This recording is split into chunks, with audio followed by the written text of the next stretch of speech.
How's it going, all? Haven't made a video forever, and I'm out here glazing some lobster claws. So I make lobster claw weed pipes, and that's kind of like my side hustle. So I'll be doing that while talk for a minute here. Wanted to talk about some controversial stuff, kind of Jehovah's Witnesses and politics.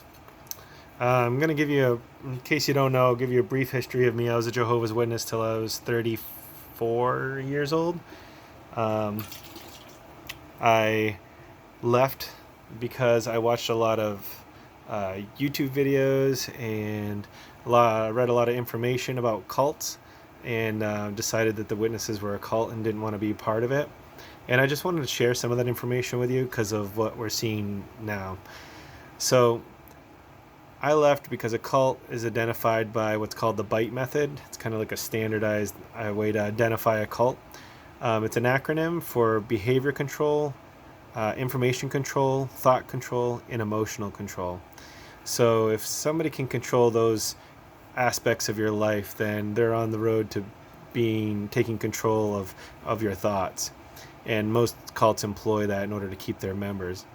The Jehovah's Witnesses do this because they do not allow you to look at any information about Jehovah's Witnesses unless it's published by Jehovah's Witnesses.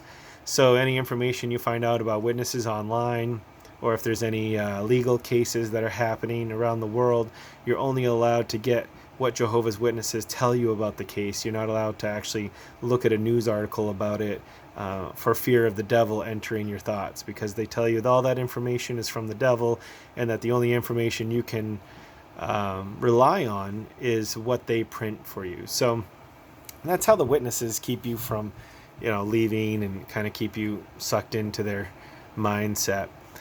We're seeing that on the political scene right now. So I'm a Republican, conservative, Trump supporter.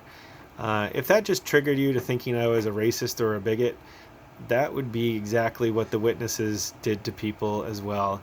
They got you to hate anyone who disagreed with them, and that's called thought control.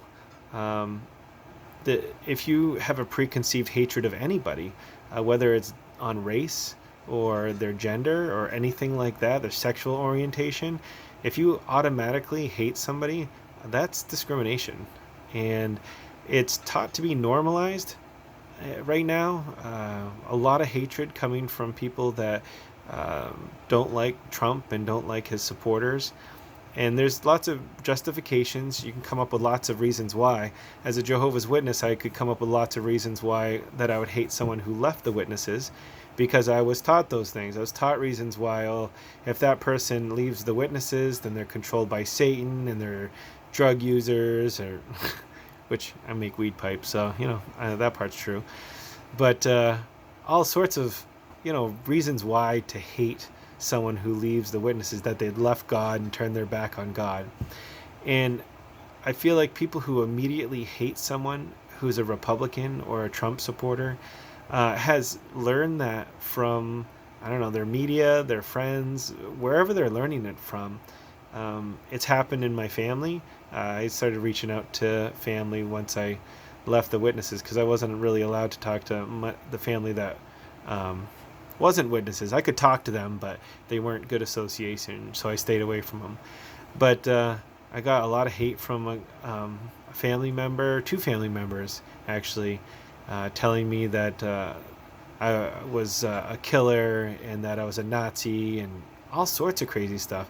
I've been the same person my whole life. I like to share whatever I can and help out where I can. In fact, I work with the community I live in, and we're going to have an ice skating day at a pond in front of the house. So I'm looking forward to that. But, I don't hate anyone. Anyone's welcome to come. As long as you're not hurting anyone, I'm happy. And I don't mind who you are as long as you're not hurting someone. So that's my point is I left the witnesses because I could see the cult telltale signs of mind control. And I'm seeing it with the media right now, and hatred towards Republicans or conservatives. And it's scary. I really want you to think for a second, if you immediately don't like someone because they support Trump or because they're a conservative, why? Why do you feel that way? look up the information. Don't be just told that, well, you know, a Republican said this or a Trump said this. Go to the original information and look it up and make sure what you're being told is correct. Because when I did that well, on the Jehovah's Witness stuff, all their stuff looks legit. Looks like they're quoting from great books and scientists, and then until you actually look it up and you realize they're misquoted or they only use partial quotes in order to fit their narrative of religion. And that's a scary thing. You need to look at that and make sure that you're not being duped into just whatever you're being told. And it's not like conspiracy theory stuff. If I thought that, I would have never left the witnesses. You know, I would have ended up staying there forever. So it's not hard to do. Just look up the information and don't hate. Don't hate people. That's simple as that. So anyway, it's going on 6 minutes, and this is kind of boring, dry stuff. If you want to see any of my artwork, which I'm not an artist by any means. I do slipcast molding. If you follow my Instagram or Facebook at Blue Moose Casting, you can see exactly what I do and how I do it, and you can see what I make. But anyway, hopefully you like this video, and I'll leave it there for now.